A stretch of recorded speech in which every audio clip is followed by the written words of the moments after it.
لله نحمده ونستعينه ونستغفره ونعوذ بالله من شرور أنفسنا ومن سيئات أعمالنا من يهده الله فلا مضل له ومن يضلله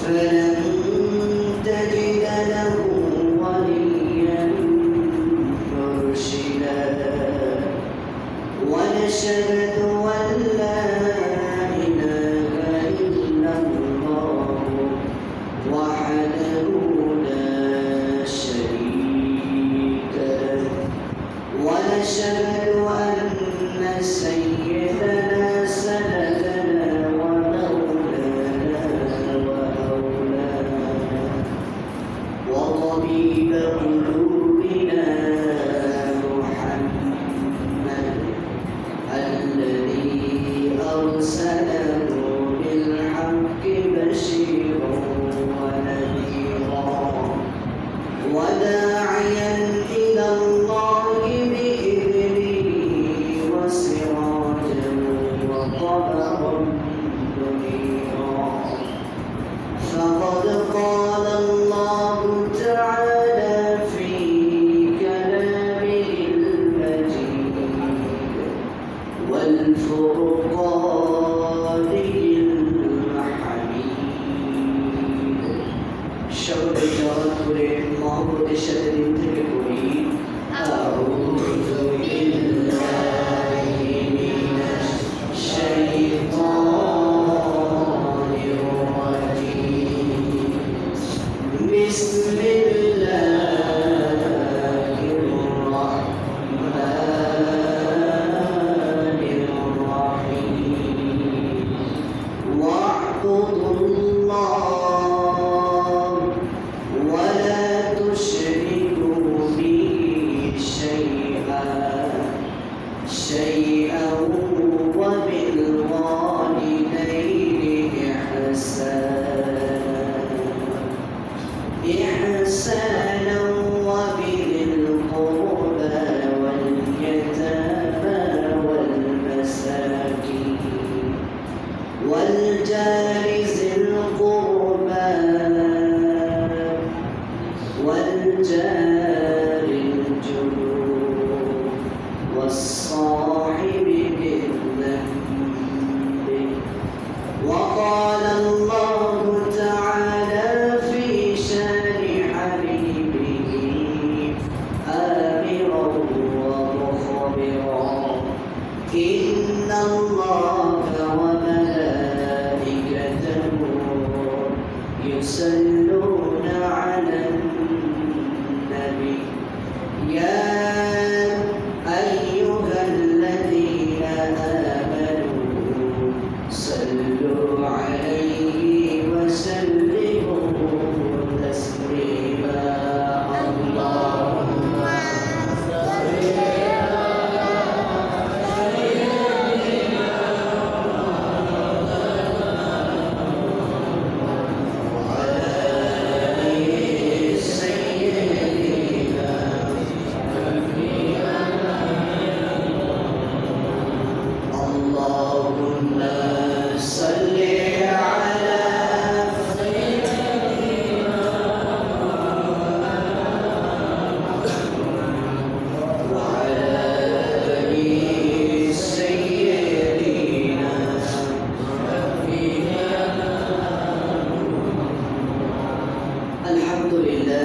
আলহামদুলিল্লাহ ওয়া আম্মা বা'দ সম্মানিত দিনদার পরহেজগার আল্লাহ প্রিয় কোরআন প্রিয় জুমার নামাজ প্রিয় দূর দূরান্ত থেকে এটা স্বাগত মুসলিমবৃন্দ সবাইকে আমার অন্তর ইসলাম থেকে আন্তরিক সালাম আসসালামু আলাইকুম ওয়া রাহমাতুল্লাহ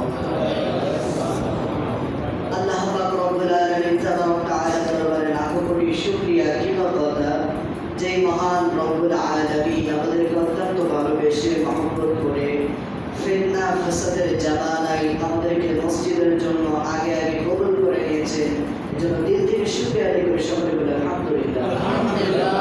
আরো জোরে সরে বলে আলহামদুলিল্লাহ। শতকোটি দরুদ ও সালাম সেই মহামানব মুক্তির সাইয়্যিদুল মুরসালিন খাতামুন নবিয়্যিন, যিনি ছিলেন নির্যাতিত নিপীড়িত মাজলুম মানুষের মুক্তির দিশারি আহমদ মুহাম্মদ মুস্তাফা, সকলে বলি সাল্লাল্লাহু আলাইহি ওয়াসাল্লাম। মসজিদে আগে আসা এটা অনেক গুরুত্বপূর্ণ একটা বিষয়। রাসূল সাল্লাল্লাহু আলাইহি ওয়াসাল্লাম বলেন, জুমার নামাজের আযান শোনা মাত্রই যেই ব্যক্তি মসজিদের মধ্যে প্রবেশ করে, ওই ব্যক্তি একটা উট সদকা করলে যে সওয়াব হয়, একটা উট কোরবানি করলে যে সওয়াব হয়, একটা উট কোরবানির সওয়াব আল্লাহ তাআলা তার আমলনামায় লিখে দেন। সকলে বলি সুবহানাল্লাহ। দ্বিতীয় নাম্বার, যে ব্যক্তি মসজিদের মধ্যে প্রবেশ করে, আল্লাহ তাআলা বলেন একটা গরু কুরবানি দিলে যে সওয়াব হয়, আমি আল্লাহ তাআলা তার আমলনামায় ওই সওয়াব দান করে। সকলে বলি সুবহানাল্লাহ। এরপরে আল্লাহ তাআলা বলেন, এরপরে যে ব্যক্তি ভিতরে প্রবেশ করবে, ওই ব্যক্তি একটা ছাগল কুরবানি করার যে সওয়াব, এই সওয়াবটা পাবে। এরপরে যে ব্যক্তি ঢুকবে, সে একটা মুরগি জবাই করবে যে সওয়াব, এই সওয়াব। এরপরে যে ব্যক্তি ঢুকবে, সে ডিমের সওয়াব। এরপরে যারাই ঢুকবে সবাই ডিমের সওয়াবটাই পাবে। কিন্তু যে আগে ঢুকবে, সে লাভবান না ক্ষতিগ্রস্ত? আগে আগে আসা ব্যক্তি লাভবান। আমাদের একটা প্রচলন হয়ে গেছে, আমরা আসি শেষে যাই সবার আগে। একটা গল্প শুনছিলাম, একজন ব্যক্তির একটা রোগ হয়েছিল, রোগ সারার পরে বলে যে এই রোগ সেরে গেছে, একজন ব্যক্তিকে তুমি খাওয়াও। কাকে খাওয়াবো? বলে একটা শয়তানকে তুমি খাওয়াও। বলে একটা শয়তান কিভাবে চিনব? বলে হ্যাঁ, শয়তান চেনার একটা উপায় আছে। যে ব্যক্তি মসজিদে সবার শেষে ঢুকে আর সবার আগে বের হয়। এখন একটা ব্যক্তি, এখন তার তালাশ তো করতে হবে কে এই ব্যক্তি। এখন বসে আছে, বসে থাকতে থাকতে দেখে সবার শেষে স্যান্ডেল কোন রকম খুলে মসজিদে ঢুকলো। একটা স্যান্ডেল যেখানে, আর একটা স্যান্ডেল 3 হাত তুলে। এরপরে যখন সবার নামাজ শেষ হতে হতো, ওই ব্যক্তি আগেই গেছে। এরপরে বলতেছে, আপনাকে এক ওয়াক্ত খাবারের জন্য আমার বাসায় খাওয়া। বলে কেন? বলে একজন বলছে একটা শয়তানকে খাওয়াতে। বলছে আমি কিভাবে শয়তান হবো? বলতেছে আপনি ঢুকছেন সবার শেষে, বেরোচ্ছেন সবার আগে, অর্থাৎ শয়তান মসজিদে বেশিক্ষণ থাকতে পারে না, এই জন্য আপনাকে দেওয়া হয়েছে। কথা বুঝা গেছে? এটা গল্প, জাস্ট কোরআনের কোনো কথা। আমাদের একটা প্রচলন, আমরা হচ্ছে আসি সবার শেষে, যাই সবার আগে। আর যে যারে পারি ঠেলে সামনের কাতারে আসার চেষ্টা করি। আগে আসে সামনের কাতারটা দখল করি না, পরে এসে সামনের কাতারের জন্য প্রচেষ্টা চালাই, ঠিক কিনা? এই ধরনের কোনো কাজ করা যাবে? আল্লাহ রাসূল সাল্লাল্লাহু আলাইহি ওয়াসাল্লামের কাছে একদিন একজন সাহাবী এসে বলল, ইয়া রাসূলুল্লাহ, ইয়া হাবিবাল্লাহ, আমি বরকত চাই, আমি বেশি বেশি বরকত চাই। এর জন্য আমার করণীয় কি? একটা আমল আমাকে শিখিয়ে দিন, যে আমলের বদৌলতে আমি আল্লাহর জান্নাতটা দ্রুত পেতে পারি। আল্লাহ রাসূল সাল্লাল্লাহু আলাইহি ওয়াসাল্লাম বললেন, শোনো, হালালকে হালাল মানবা, হারামকে হারাম মানবা। যখন তুমি হালাল খাবার উপার্জন করবা এবং ওইটা খাওয়া দাওয়া করবা, এক কথায় হালাল উপার্জন দিয়ে হালাল ভাবে যদি তুমি খাবার গ্রহণ করো, তুমি সব থেকে আগে জান্নাতে যাবে। সকলে বলেছে এই জন্য আগে আল্লাহ রাসূল কোনটার গুরুত্ব দিলেন? হালাল খাবার। কোন খাবার? হালাল। এখন বর্তমান হালাল খাবার খাওয়া খুব আল্লাহ তাআলা বিধান দিয়েছে। বিধান দিয়েছে কি জন্য? এই বিধানগুলি আমাদেরকে মানতে হবে। আমরা যদি মানতে পারি তাহলে আমরা জান্নাতি হব, আর যদি না মানতে পারি কোথায় যাব? জাহান্নামে। আল্লাহ তাআলা 2টা সাইড দিয়ে দিয়েছেন। প্রত্যেকটা জিনিসের 2টা করে সাইড থাকে, যেমন প্রত্যেকটা জিনিসের গুড সাইড এবং ব্যাড সাইড, ভালো দিক খারাপ দিক। আল্লাহ তাআলা শাস্তির জন্য রেখেছে জাহান্নাম, আর শান্তির জন্য কোনটা রেখেছে? জান্নাত। যেই জান্নাত সব থেকে ছোট জান্নাত যে ব্যক্তি পাবে, এই দুনিয়ার 10 দুনিয়া সমমান জান্নাত পাবে। সকলে সুবহানাল্লাহ। এই জন্য আমাদেরকে জান্নাতে যাওয়ার জন্য যা করণীয়, এই কাজগুলি আমাদেরকে করতে হবে। আমরা নামাজ পড়ি, সুদ খাই, নামাজ পড়ি, ঘুষ খাই, নামাজ পড়ি, পরের জমি আলছি, নামাজ পড়ি, অন্যের নামে গীবত করি, নামাজ পড়ি, ক্ষতি করি, লাভ কি? কোনো লাভ আছে? পর্দার বিধান দিয়েছেন আল্লাহ তাআলা, পর্দার বিধান দিয়েছে, সে পর্দা কি সঠিকভাবে হচ্ছে? বোরকা পরা মেয়ে মাশাআল্লাহ এখন বৃদ্ধি পেয়েছে, বোরকা বৃদ্ধি পেয়েছে, কিন্তু এটার মধ্যে ফ্যাশনটা আরো বেশি বৃদ্ধি পেয়েছে। এখন আর সেই পর্দা আদায় হয় না। আর এই দুনিয়াটা কি জানেন? এই দুনিয়াটা রঙিন কাপড় পরিধান করা একটা মহিলার মতো। কিসের মতো? মহিলার মতো। একটা যুবক একটা মেয়েকে দেখলো, মেয়ের চেহারা দেখে নাই, কিন্তু সুন্দর একটা শাড়ি পরেছে। যুবক তার পিছে পিছে হাঁটতেছে। এই মেয়েটা কে? এই মেয়েটার পরিচয় কি আমার জানতে হবে। এই মেয়েটা হয়তো অনেক সুন্দর হবে, তার পোশাক এত সুন্দর। এরপরে শুনতে এক সময় যখন মেয়েটা ঘুরে তাকাইছে, দেখে 60 বছরের একজন মুরব্বী মহিলা। তখন সে চিন্তা করলো, হায় হায়, এই মহিলার পিছে আমি সময় ব্যয় করলাম, আমার সময় ব্যয় তো নষ্ট। এই দুনিয়াটা এমন, আমরা দুনিয়ার ঘরে পড়ে বারবার একটা কাজ করতেছেন, আল্লাহকে ভুলে যাচ্ছেন, দুনিয়ার পিছে ছুটতেছেন। এক সময় যখন আপনার মৃত্যুর সময় হয়ে যাবে, আপনি বুঝতে পারবেন যে হায় হায়, কি করলাম, এই দুনিয়ার পিছে ছুটলাম, এই দুনিয়া আমাকে কিচ্ছু দিতে পারবে না। আল্লাহর দরবারে আমাকে হাজিরা দিতে হবে, আল্লাহর দরবারে আমাকে হিসাব দিতে হবে। আমি কি হিসাব দিব? তো এই দুনিয়াটা একটা রঙিন কাপড় পরিধান করা কালো উচিত মহিলা। এই জন্য আমাদেরকে আল্লাহ তাআলা জানাই দিল, ওয়াকুল্লাহ। আমি সূরা আন-নিসা 36 নম্বর আয়াত থেকে একটু আয়াতের মুকাদ্দাসা তেলাওয়াত করেছি, এর উপর কথা বলবো ইনশাআল্লাহ। তো এই আয়াতের শুরুতে আল্লাহ তাআলা বললেন, ওয়াকুল্লাহ, কার ইবাদত করো? আল্লাহ তাআলার ইবাদত। কোনো পীরের গোলামি করা যাবে? কোনো বাজারের, কোনো মাজারের, কোনো দুর্গার, কোনো দরগার, কোনো নেতারও গোলামি করা যাবে? আপনি যে নেতার পিছে ঘুরেন, ওই নেতার চরিত্র কি ফুলের মতো পবিত্র? খোঁজ নিলে দেখা যায় যত অপকর্ম আছে তার দ্বারা হয়, ঠিকই না? ফেরাউন কয়জনকে মেরেছিল? 40,000 শিশুকে। কত শিশুকে? 40,000 শিশুকে মেরেছিল। মূসা আলাইহিস সালাম যাদের মিশর নগরীতে না আসতে পারে, আপনার নেতা কয়জনকে মেরেছে হিসাব করেন তো। হেফাজত ইসলাম থেকে শুরু করেন, সারায় যাবে। ফেরাউন কি সারায় যাবে? তাইলে যেই নেতা ফেরাউনের চাইতেও নিকৃষ্ট এবং নাস্তিক, ওই নেতার পিছে হাঁটলে আপনার জান্নাত হবে? কথা বলেন, হবে? হবে না। এই জন্য নেতাও বাছাই করে নেতাকে গ্রহণ করতে হবে।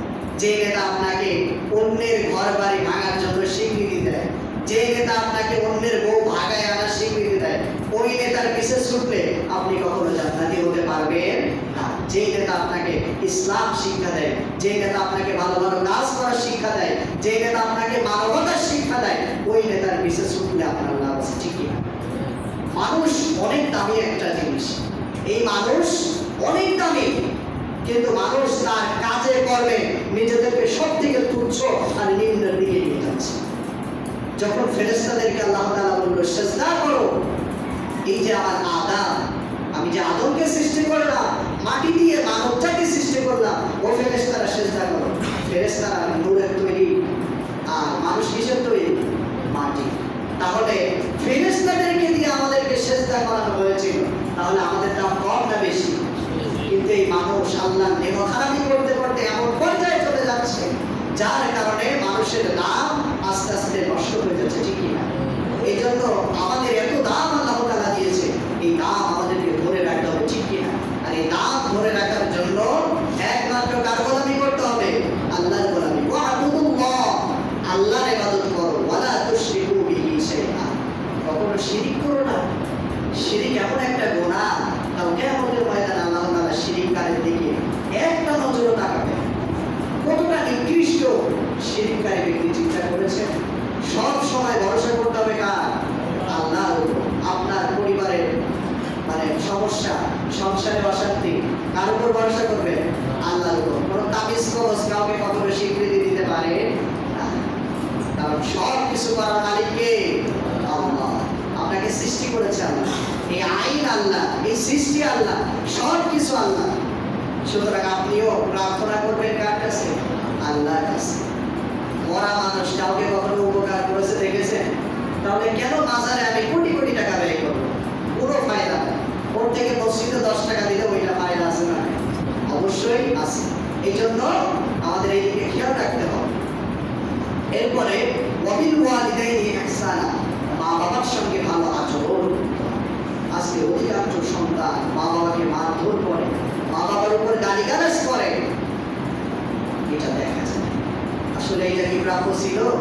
প্রাপ্য ছিল না। যে মা বাবা তোমাকে লালন পালন করলো, ওই মা বাবার বৃদ্ধা বয়সে তোমার উচিত তাদেরকে লালন পালন করা। আল্লাহ তাআলা বারবার বলে দিল, ওয়াবিল ওয়ালিদাইনি ইহসানা, মা বাবার সঙ্গে অন্যায় করবা, জান্নাত হারাম হয়ে যাবে। ওই জান্নাতের পিছে ছুটতেছো, সম্ভব না। আমি আল্লাহ তাআলা কখনো দেব না। এই জন্য জান্নাত পেতে হলে মা বাবার সঙ্গে ভালো আচরণ করতে হবে। অনেক প্রবাসী ভাইরা তারা বিদেশে গিয়ে অনেক পরিমাণে স্ট্রাগল করে, অনেক পরিশ্রম করে। আমার গ্রামে একটা ছেলেকে আমি দেখেছি, দুই ভাই, তো দুইজনেরই আইফোন ইউজ করে। বাবা থাকে প্রবাসে সিঙ্গাপুরে। তো আফসোস লাগে, অনেক সময় দেখি রাগের মাথায় ফোন ভেঙে ফেলে, আবার মাঝে মাঝে কিনে। কিছুদিন আগে আমার ভাইয়ের একটা গাড়ি কিনেছে। আসলে এই যে সন্তান ফুটাঙ্গিরি এগুলা করে, তার বাবা যে কতটা স্ট্রাগল করে, কতটা পরিশ্রম করে, এটা যদি ওই সন্তান জানতো, ওই সন্তান কখন আইফোন ভাঙতো আর কিনতে পারতো, এটা বোঝার দরকার। একটা প্রবাসে গিয়ে আমরা মনে করি এসির মধ্যে মনে হয় খুব কাজ করে, আসলে না। তারা যে কতটা পরিশ্রম করে এটা চিন্তা করে কুল পাওয়া যাবে। অনেকে আছে যাওয়ার পরে 3 মাসের কোনো কর্মই নেই, অনেক কষ্ট করে, এরপরেও বাবা মাকে সান্ত্বনা দেয়, বাবা মা চিন্তা করো না, নিশ্চয়ই আল্লাহ তাআলা একটা পরিবেশ আমাকে করে দেবে, কি তাই না? এই হচ্ছে অবস্থা। কিন্তু এই প্রবাসীদের সন্তান তারা ওইখানে খেটে মরে, আর তাদের সন্তান ফুটাঙ্গিরি করে করে মেয়েদেরকে নিয়ে করে, ঠিক না? এইগুলাই তো আমাদের সমাজটা নষ্ট করে দিচ্ছে। আমরা বুঝি না আমাদের জন্য কে করে, কি করে। এটা যদি বুঝতাম তাহলে মা বাবার সঙ্গে খারাপ আচরণ করতাম। অধিকাংশ সন্তানের বাবা প্রবাসে গিয়ে টাকা পাঠাচ্ছে, এই টাকা দিয়ে সন্তান সেভিং করতেছে, অনেক কিছু করতেছে। এক পর্যায়ে দেখা যায় সন্তান যখন আসে, মানে বাবা যখন ব্যাক করে, বাবার আর চলার মতন করে পরিবেশ থাকে না, ওই টাকার বেশি চলাচল হয়ে গেছে। এখন বাড়িতেও তাকে আর রাখতে চায় না, কি করে? তখন বৃদ্ধাশ্রমে যোগাযোগ করে, এই ব্যক্তিকে বৃদ্ধাশ্রমে রাখতে হবে, দেখেন কি কি ডকুমেন্টস রেডি করতে হবে, পরে টাকা যারা গাড়ি আসে না। যেই বাবা মা তোমার জন্য এত কিছু করলো, সেই বাবা মার স্থান কোথায় হয়? বৃদ্ধাশ্রমে। এই জন্য বাবা মার সঙ্গে ভালো আচরণ করতে হবে। রাজি আছি তো ইনশাআল্লাহ? মুসা আলাইহিস সালাতু ওয়াস সালাম আল্লাহর কাছে একদিন ফরিয়াদ করলো, ও আল্লাহ, ও বারাইলাহি, আমি তো জান্নাতে যাব, নিশ্চয় আমার সঙ্গে জান্নাতের মধ্যে কে থাকবে? আল্লাহ তাআলা বললেন, মুসা চিন্তা করো না, তোমার সঙ্গে জান্নাতে একজন কসাই থাকবে। মুসা আলাইহিস সালাতু ওয়াস সালাম বলল, আল্লাহ, আমি একজন পয়গম্বর, আমি জান্নাতের মধ্যে থাকবো, আমার সঙ্গে কোনো নবী থাকবে, নয়তো কোনো আউলিয়া থাকবে, নয়তো কোনো দরবেশ থাকবে, নয়তো কোনো আল্লাহর একজন ওলি থাকবে, বীর বুজুর্গ থাকবে, কিন্তু আমার সঙ্গে জান্নাতের মধ্যে কেউ একজন কসাই থাকবে। মুসা আলাইহিস সালাতু ওয়াস সালাম আল্লাহ তাআলা বলল, মুসা যাও, অমুক বাড়িতে যাও, অমুক বাড়িতে গিয়ে খোঁজ নাও, ওই কসাইয়ের খোঁজ নাও, ওই কসাইয়ের কি এমন আমল আছে যে আমলের কারণে আমি আল্লাহ তাআলা তোমার সঙ্গে জান্নাতের ওই কসাইকে আমি আল্লাহ তাআলা রেখে দেব। মুসা আলাইহিস সালাতু ওয়াস সালাম শব্দ বেশে গেলেন, যাওয়ার পরে ওই কসাইকে বললেন, ভাই তোমার বাড়িতে আমি একটু যেতে চাই। এরপরে মুসা আলাইহিস সালাতু ওয়াস সালামকে কসাই বললেন, একটু থামো, আমার একটু কাজ আছে, আমি কাজটা শেষ করে বাড়িতে যাব। মুসা আলাইহিস সালাতু ওয়াস সালাম লক্ষ্য করে দেখলো, একটা গরু জবাই করার পরে ওইটার মাংস যখন ছোট্ট ছোট্ট পিস করে কাটতেছিল, ওই সময় নরম মাংসগুলা কেটে কিছু সংখ্যক মাংস দিয়ে আড়াইয়ে সরাই রাখলো। এরপরে যখন বাড়ির দিকে যাবেন, ওই মাংসগুলা তিনি কালেক্ট করলেন, একটা ব্যাগের মধ্যে নিলেন, নেওয়ার পরে বাড়িতে চলে গেলেন। যাওয়ার পরে আগে তার মাকে সুন্দর করে গোসল করালেন, এরপরে দোলনার মধ্যে শোয়ালেন, এরপর ওই মাংসগুলা রান্না করলেন। রান্না করার পর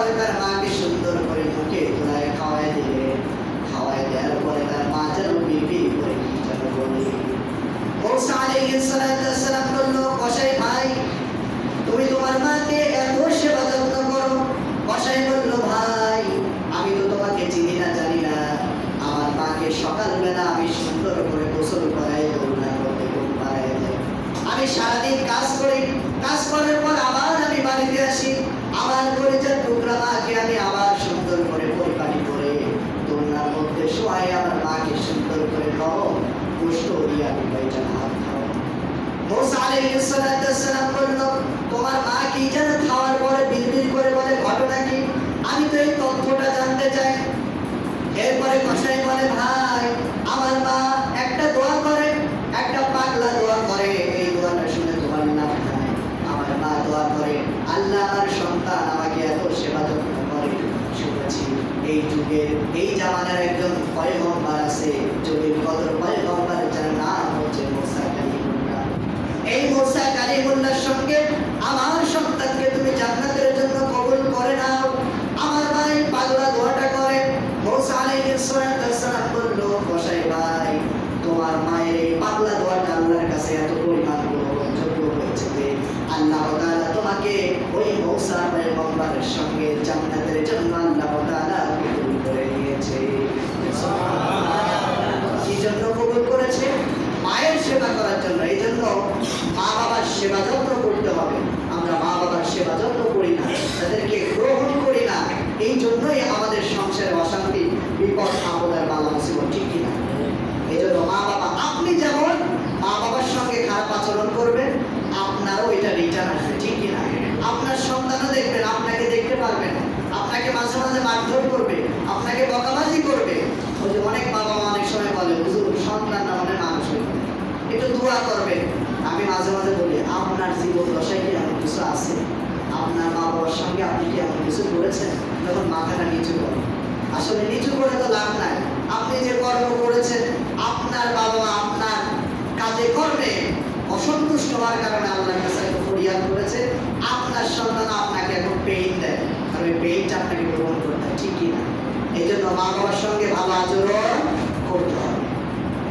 এরপরে আল্লাহ তাআলা বললেন, অবিদিন কুরবা, রক্তের সম্পর্ক যাদের সাথে আছে তাদের সঙ্গে ভালো আচরণ করো। রক্তের সম্পর্ক, আপনার ভাই, আপনার বোন, আপনার প্রতিবেশী, এদের সঙ্গে কি করতে হবে? ভালো আচরণ করতে হবে। ভাই ভাইয়ের সঙ্গে একটু কুটাকুটি লাগলেই দেওয়াল পড়ে যায়, ঠিক কিনা? বাড়ির মাঝখান দিয়ে দেওয়াল পড়ে যায়, ভাই ভাই মিল ভেঙে যায়। জমি নিয়ে একটু কুটাকুটি লাগলেই ভাই ভাইয়ের বিরুদ্ধে মামলা দেয়, ঠিক কিনা? আল্লাহ তাআলা বলেন, যখন কোনো ভাই কোনো ভাইয়ের বিরুদ্ধে মামলা দেয়, যখন তারা তাদের আত্মীয়তা ছিন্ন করে, তাদেরকে জানিয়ে দাও তারা যেন আল্লাহর আরশ থেকে তাদের সম্পর্কটা যেন ছিন্ন করে ফেলে। সকলে বলে নাউজুবিল্লাহ। এই জন্য এই রক্তের সম্পর্কগুলো আমাদের টিকায় রাখতে হবে। এরপরে হচ্ছে মিসকিনদেরকে সেবা যত্ন করতে হবে। এমন কিছু মিসকিন আছে যাদেরকে দেখলে বোঝা যায় না, যাদেরকে দেখলে কি করা যায় না, বোঝা যায় না।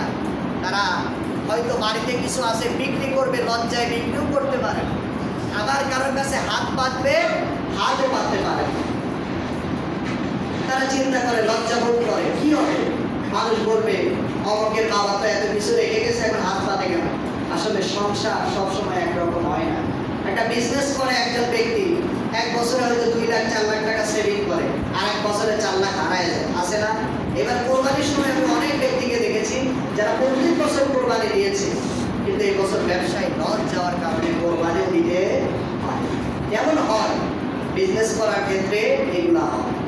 এর মানে এই নয় যে ওই মিসকিনকে আমি সাহায্য করবো না, খোঁজ দিতে হবে। ভাই আপনি কেমন আছেন? আপনি আমার প্রতিবেশী, আপনার কোনটা দরকার, এগুলো খোঁজ নিতে হবে। প্রত্যেকটা ব্যক্তিকে আল্লাহ রাসূল সাল্লাল্লাহু আলাইহি ওয়াসাল্লাম এরকম খোঁজ নিতেন। ওমর রাদিয়াল্লাহু তাআলা রাত বেরাতে ঘুম না পেরে খোঁজ নিতেন, কারণ কাল কিয়ামতের ময়দানে যদি তার কান গলায় দাঁড়ানো লাগে, এই ভয়টা দিতে হবে। এই জন্য প্রতিবেশীদের সঙ্গে ভালো আচরণ করতে হবে, মুসাফির ব্যক্তিদের সঙ্গেও ভালো আচরণ করতে হবে। একজন মুসাফির, তার বাড়িতে হয়তো অনেক সম্পদ থাকতে পারে, কিন্তু যখন একজন মুসাফির তিনি সফর করে এসেছে, ওই সময় কিন্তু ওই ব্যক্তি গরিব, ওই ব্যক্তি কি গরিব, কারণ তার কাছে তো এখন কিছু নাই। এই জন্য মুসাফির ব্যক্তিদেরকে কি করতে হবে? সাহায্য করতে হবে। আল্লাহ তাআলা শুকরিয়া সবসময় কোন দিকে তাকায় করতে হবে? উপরে না নিচে? কোন দিকে তাকায়? নিচে তাকায়। উপরে তাকায় করলে কি হবে? উপরে তাকাইতে গেলে দেখা যাবে একজনের 2 তলা বিল্ডিং, আপনি চিন্তা করবেন, মনের ভিতরে একটা চেতনা জাগবে, ও 2 তলা বাড়ি করছে, আমি 3 তলা, কয় তলা করবো? 3 তলা। এই জন্য আল্লাহ তাআলা বলেন সবসময় শুকরিয়া আদায় করবা কোন দিকে তাকায়? নিচের দিকে তাকায়। আল্লামা শেখ সাদী রাহমাতুল্লাহি আলাইহি, আল্লাহর একজন জলিল কদর আল্লাহ বলেছিলেন, একজন বুজুর্গ ছিলেন, তিনি একদিন তিনি ছিলেন হচ্ছে পারস্য কবি, তিনি একজন কবি ছিলেন, উর্দু কবি। তো তিনি পারস্য রাজ্যে একটা দাওয়াত করেছে, সেই দাওয়াতে যাবেন। তো শেরওয়ানি পরেছে, সুন্দর পোশাক পরেছে।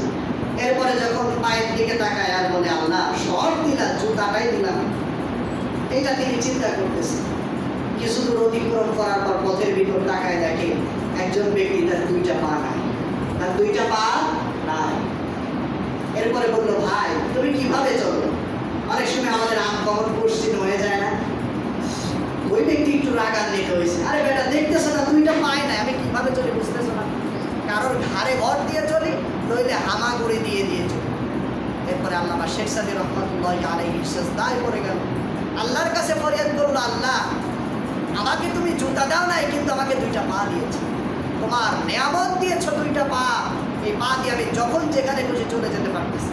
কিন্তু এই ব্যক্তি হামাগুড়ি দিয়ে বেড়াচ্ছে, তার দুইটা পা তুমি দাও না। 1000 কপি জুতা কেনার সামর্থ্য যদি তাকে দাও, কিন্তু তার কোনো ফায়দা নাই, কারণ তার দুইটা পায় না। এই জন্য সব সময় শুকরিয়া আদায় করতে হবে কোন দিকে তাকায়? নিচের দিকে তাকায়, যাতে আল্লাহ তাআলা কি হয়? খুশি হয়। নবীর প্রতি আমাদের ভালোবাসা থাকবে, কি থাকতে হবে?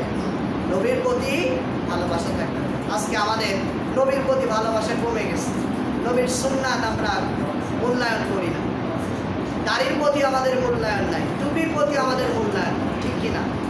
কিন্তু এই নবীর প্রতি আমাদের মূল্যায়ন করতে হবে। সুন্নাত আমরা আস্তে আস্তে ছেড়ে দিচ্ছি, কয়দিন পরে নফলকে ছেড়ে দিছি, সুন্নাতও ছেড়ে দিছি, আস্তে আস্তে এমন পর্যায়ে যাবে ফরজও ছেড়ে দেবে, ঠিক কিনা? এই যদি আমাদের অবস্থা হয় তাহলে গজব আসতে সময় লাগবে? কথা বলেন, সময় লাগবে? সময় লাগবে না।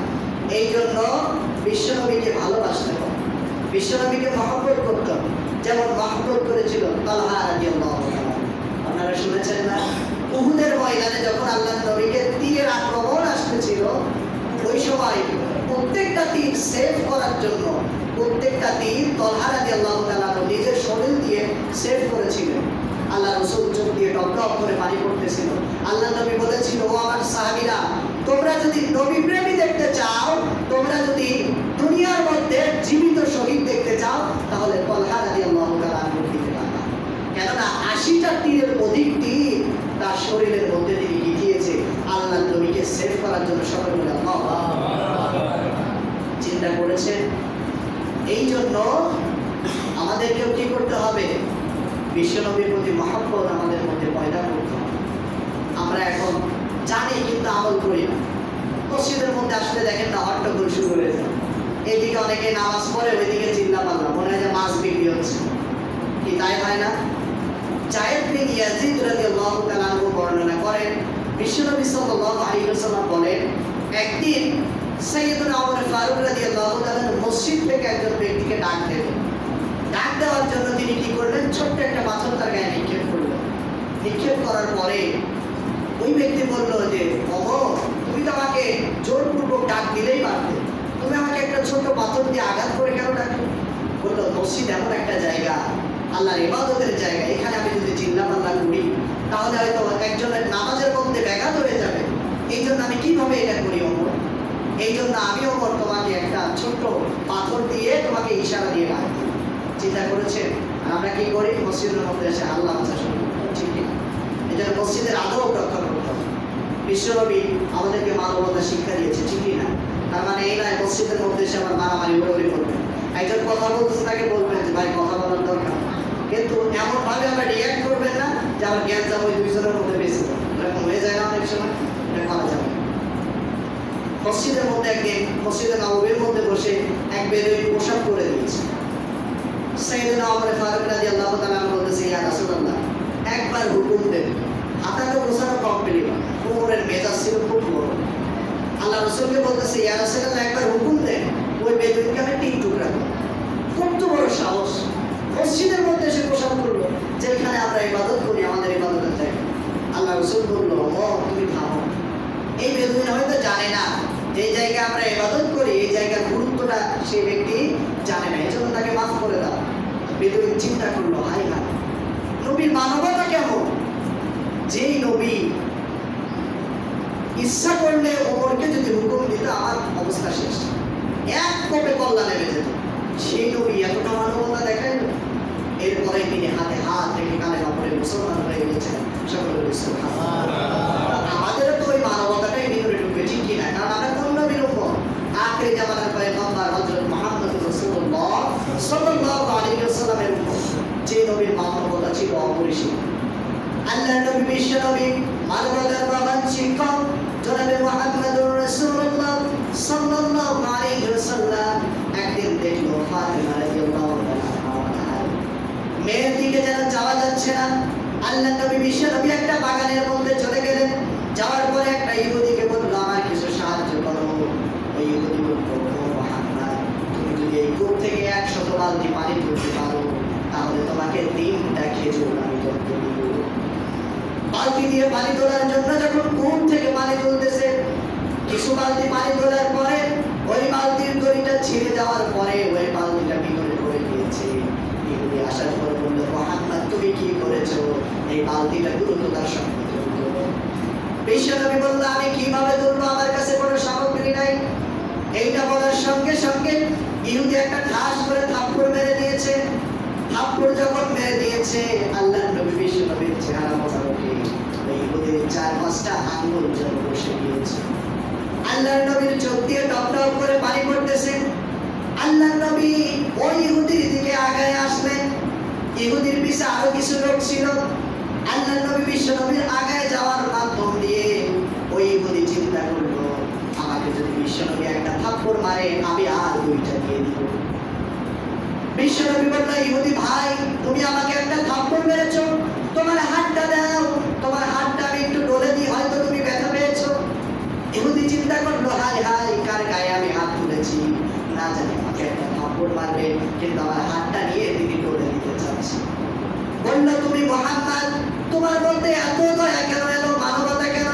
তোমার মতো মানুষকে আমি মেরেছি, অন্যায় করেছি, তোমার হাতটা দাও, আজকে আমি কালেমা পড়ে মুসলমান হয়ে ইসলামের ছায়াতলে চলে আসবো। এই মানবতা আমাদের মধ্যে আজকে নাই, যার কারণে মুসলমান পদে পদে পায় না, ঠিক কিনা? মুসলমানের যে পাওয়ার ছিল, এই পাওয়ারটা কারা নষ্ট করেছে? মুসলমানই নষ্ট করেছে। দেখেন না, আজকে এক মুসলমানের মধ্যে 4-5 ধরনের দলাদলি, ঠিক কিনা? তাবলীগের মধ্যেও এখন দলাদলি। এক পার্টি মোহাম্মদ, এক পার্টি সাদ পার্টি, এক পার্টি জুবায়ের পার্টি, নানান পার্টি। আবার আপনাদের যে আহলে সুন্নাহ ওয়াল জামাত বা আহলে হাদিস, এটার মধ্যেও 4-5টা পার্টি। একটা গালিব পার্টি, একটা হচ্ছে ওই যে আব্দুর রাজ্জাক বিন ইউসুফ পার্টি, বিভিন্ন রকমের দলাদলি। আবার আমাদের মধ্যেও দলাদলি আছে। আবার এর মধ্যেও কিছু সাংগঠনিক দলাদলি আছে। কেউ চরমনাই, কেউ আটরশি, কেউ আবার জামাত শিবির, নানান ধরনের দলাদলি। এক প্ল্যাটফর্মে কেউ নাই, যার কারণে মুসলমান ঐক্যবদ্ধ হচ্ছে না, যার কারণে পদে পদে কি হচ্ছে? লাঞ্ছিত হচ্ছে আমার কাছে। জানার নাম ঈমান না মানার নাম ঈমান, কোনটা? হ্যাঁ, কেউ বলে জানার নাম ঈমান, কেউ বলে মানার নাম ঈমান। আমি মনে করি 2টাই ঈমান। আপনি না জানলে মানবেন, আপনি না জানলে মানবেন। এক কথা মনে পড়ে গেল, একদিন এক ইমাম সাহেব নামাজ পড়াচ্ছে, আসরের নামাজ। কোন নামাজ? এখন আসরের নামাজে ইমাম কি রাত জোরে পড়ে না আস্তে পড়ে? আস্তে পড়ে, অর্থাৎ বাতনি পড়ে। সে উচ্চ স্বরে আওয়াজ করে পড়ে না। একজন ব্যক্তি পিছনে মানে নামাজ পড়তেছে, সবাই তো লুকমা কিভাবে দিতে হবে কেউই জানে না, বুঝে না। ইমাম সাহেব বেচারা সূরা ফাতিহা জোরে জোরে শুরু করে দিয়েছে, ভুল বসত। এখন যখন জোরে জোরে শুরু করছে, একজন পিছন থেকে বলতেছে, ওহো হইল না, এটা আসরের নামাজ, ওহো হইল না, এটা আসরের নামাজ। এই যে লুকমা দিচ্ছে, এটা কি লুকমা? আর উচিত ছিল আল্লাহু আকবার বলা। ইমাম সংশোধন হয়ে যেত যে না, আমি কিরাতটা জোরে পড়তেছি, আসরের নামাজ এটা না। আর তিনি কি বলতেছে, হুজুর ওহো হইল না, এটা আসরের নামাজ। না জানার কারণেই কিন্তু এটা হচ্ছে, তাই হচ্ছে না? এই জন্য আমাদের কি করতে হবে? জানতে হবে। আমরা যখন জানবো তখন ইসলাম আমরা বুঝতে পারবো। অনেকে আসে নানান রকম নামাজ আদায় করি না, কেউ নামাজের সিজদা দিয়ে 2টা হাতই ফেলে দিই, আসলে না জানার কারণে। আর আমরা এত ব্যস্ত, নামাজ শেষ করতে করতে আল্লাহর বান্দা সব বের হয়েছে। একটু যে জানবো, আমার কাছে জানা লাগবে এমন না। আপনি আরেকটা মুসলিম ভাইকে জিজ্ঞান, আপনার আরেকজন মুসল্লিকে জিজ্ঞান যে ভাই, আমি তো এইভাবে এইভাবে নামাজ পড়ি, আমার এটা কি হচ্ছে কিনা? আমরা কি কোনো সময় জিজ্ঞাই? কোনো সময় জিজ্ঞাই। এই জন্য আমরা ভুল সংশোধনও করতে পারি না, যে যাত্রার মতো ডিপ দিচ্ছি আর চলে যাচ্ছি। ওই নামাজে কোনো ফায়দা আছে? আল্লাহ রাসূল সাল্লাল্লাহু আলাইহি ওয়াসাল্লাম মসজিদে নববীর মধ্যে দেখলো একজন ব্যক্তি নামাজ আদায় করতেছে। আল্লাহ রাসূল বলল, যখন নামাজ শেষ হলো বললো আবার নামাজ আদায় করো। এরকম করে 3 বার নামাজ আদায় করতে বললো। এরপরেও সে ব্যক্তিকে আল্লাহ রাসূল নামাজ আদায় করতে বলল। সাহাবী বলল, ইয়া রাসূলুল্লাহ, আমি তো এইভাবেই নামাজ আদায় করি। বলে, তোমার নামাজ হচ্ছে না, তোমার কাঙ্ক্ষিত মানের নামাজ হচ্ছে না, তোমাকে নামাজ শিক্ষা করা দরকার। এই জন্য সম্মানিত উপস্থিতি, আমরা নিজেদেরকে নিয়ন্ত্রণ করি, একমাত্র আল্লাহর ইবাদত করি, নামাজের মধ্যে নিজেদেরকে শামিল